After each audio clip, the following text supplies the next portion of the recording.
మా దువ్వాడు సీను మాదిరిని దమ్ము ధైర్యం ఉంటే నా ముందుకు వచ్చి కామెంట్ చేయండి రా. నా అడ్రస్ తెలుసు కదా. ఈ మాదిరి ఎవరికి భయపడదు. ట్రోలర్స్కు దివ్యాల మాదిరి స్ట్రాంగ్ కౌంటర్. వైఎస్ఆర్ నాకు రాజకీయ అడుగులు నేర్పించారు. జగన్ ఎలాంటి వాడో చాలామంది తెలుసు. వీళ్ళతో ఎదురు చూడలేకపోతున్నామండి. సినిమాయా ఏం పోయే కాలం నీకు? ఎందుకు రోడ్డు ఎక్కేస్తావు చెప్పు? చాలా సందర్భాల్లో చెప్పాం కదా, చేసింది ఏదో చేసేవు, తగలడ్డదే తగలడ్డావు. ఎందుకు అచ్చమాట్లు యూట్యూబ్ ఛానల్కి ఇంటర్వ్యూలు ఇచ్చుకుంటా, టీవీ ఛానల్కి ఇంటర్వ్యూలు ఇచ్చుకుంటా, ఉన్న పరువు కాస్త రోడ్డు నెట్టేసుకుంటా చెప్పు? ఈవిడ మాట్లాడుతుంది. ఆవిడ ఏ విధంగా మాట్లాడుతుందంటే నేను వినిపించను, కానీ ఆవిడ ఏ విధంగా మాట్లాడుతుందంటే నన్ను ఎవరో ఏమీ చేయలేరు, నేను ఎవరికే భయపడను, ఎవడన్నా ఉంటే డైరెక్ట్గా నా ముందుకు వచ్చి మాట్లాడండి. ఏది మాధురి మాట్లాడే మాటలు డైరెక్ట్గా నా ముందుకు వచ్చి మాట్లాడండి అని చెప్పి మాట్లాడుతుంది. ఒక పక్కన మా సినిమా అలా ఆవిడ దువ్వాడు వాణి గారు కానీ వాళ్ళ పిల్లల గారు కానీ వస్తే మేడెక్కేస్తుంది.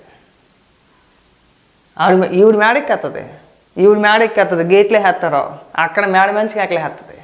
గజ గజ గజ గజ గజ గజ గజ గజ అని చెప్పేసి అని.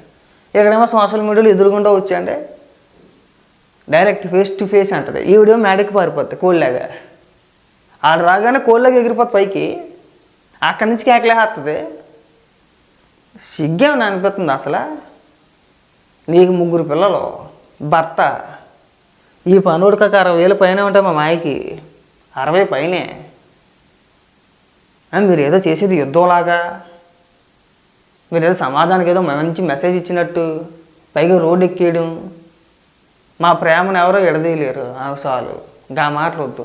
ప్రేమ దోమ ఇలాంటి మాటలు అసలు వద్దే వద్దు.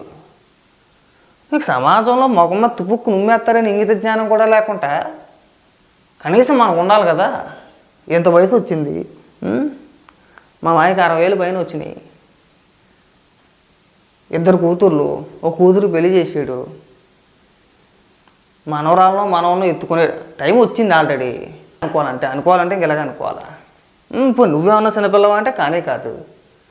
నీకు పెళ్ళి అయింది, మంచి భర్త, 3 పిల్లలు. ఆ మహానుభావుడు ఇంకా మహానుభావుడు దండ పెట్టేయాలి అడిగితే. ఆ వార్త వచ్చిన తర్వాత కూడా అబ్బబ్బే మా మాధురి దేవత, ఏంటి అట్ట అంటారేంటి మీరు? నాకు తల్లి లాంటిది మా మాధురి. అనేక ఆరోపణలు వేస్తారా మీరు? నా మాధురి అట్లాంటిది కాదు అన్నాడు. అమెరికా నుంచి ఒక వీడియో రిలీజ్ చేసాడు TV 9కి. మరి బాబు అది కాదురా, జరిగే పరిస్థితి వేరే ఉంది. ఇక్కడ వేరేగా జరుగుతుంది. డైరెక్ట్గా ఒప్పేసుకుంటున్నారు వాళ్ళే మీడియా ముఖంగా. ఎవడో ఆరోపణ చేయట్లేదు, ఎవడెవడో ఆరోపణ చేయట్లా. డైరెక్ట్గా వాళ్ళే కదా ఒప్పుకునేది, మేము రిలేషన్షిప్లో ఉన్నామని చెప్పేసి అని. పెళ్ళి కాకుండా మా సినిమాకి గిడాకులు అయిపోయినాయి అంటే లేదు, ఇప్పుడు నీకు గిడాకులు అయిపోయినాయి అంటే అది కూడా లేదు. మీరిద్దరు కలిసి ఉంటారంటే అక్రమ సంబంధం అని అంటారు. ఎవరు కూడా సక్రమ సంబంధం అంటారు కదా, మేము పవిత్ర బంధం అంటారు. అక్రమ సంబంధం అనకపోతే ఏమంటారయ్యా? మీరిద్దరికీ విడాకులు ఇవ్వకుండా మీరు రోడ్డు ఎక్కేసి మేము పెద్ద తోపుకాళ్ళము తురుముకాళ్ళం అని చెప్పేసి అని మాట్లాడటం. పైగా మా సినిమా ఏమని మాట్లాడతాడంటే పవన్ కళ్యాణ్ గారి గురించి మళ్ళీ మాట్లాడుతూ, నేను పవన్ కళ్యాణ్ గారిలా కాదు, నాది వేరే, నేను నీతో వంతుందని చెప్పొస్తాడు. మళ్ళీ ఏ దెబ్బలు కాసి యోగాలు దేనికంట ఒక మాట అనడం 10 మాటలు కాసేయడం. కొంచెం కూడా సిగ్గు అనిపించట్లేదు. ఇంకెవరో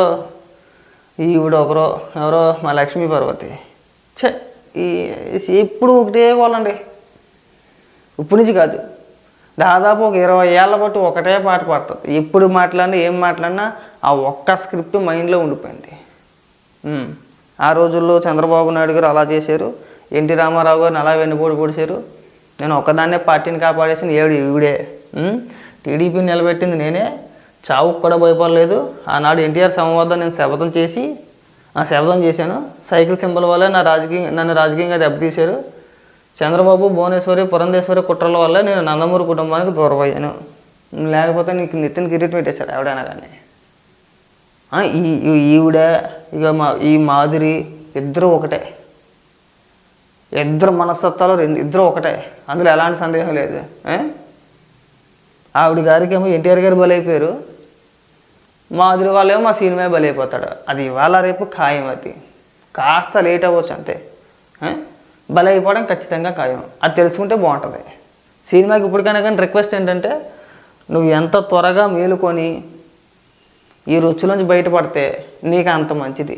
నువ్వేదో అనుకుంటున్నావు, అది ఆవిడ మాట్లాడేస్తుంది కదా ధైర్యంగాను, విడి చేసిన వాళ్ళు ఈదికి పెద్ద అనే సామెత ఉంది వెనకాతలకి.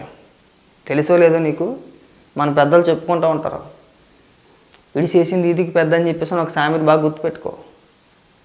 ఇవాళ మీడియా ముఖంగా మాట్లాడుతున్నంత ఈజీగా ఉండదు రేపు అన్న రోజున.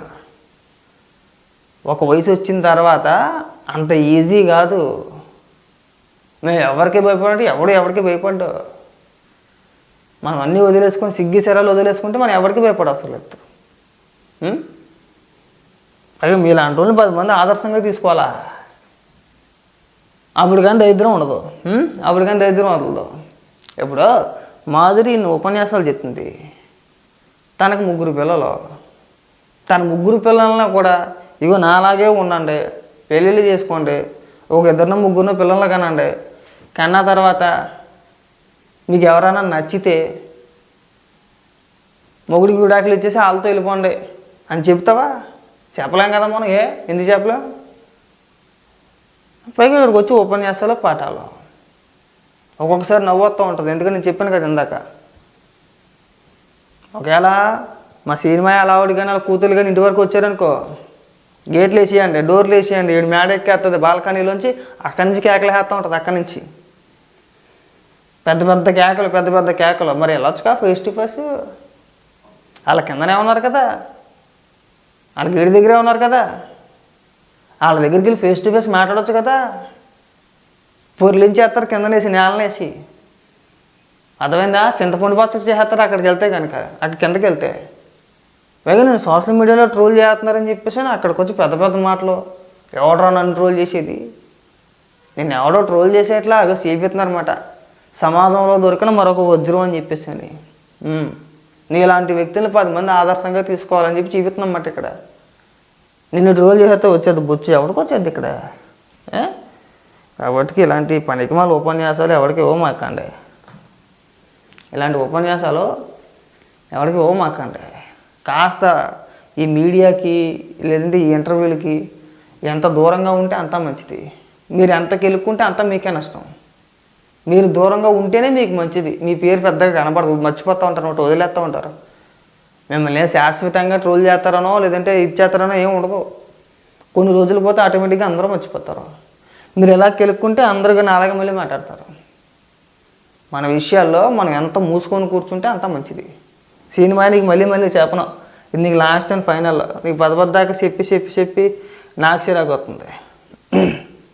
ఇంకా ఇలా చెప్పాను కదా, పవన్ కళ్యాణ్ పెళ్ళిళ్ళ పైన కూడా మన పనుడు మాట్లాడేశాడు.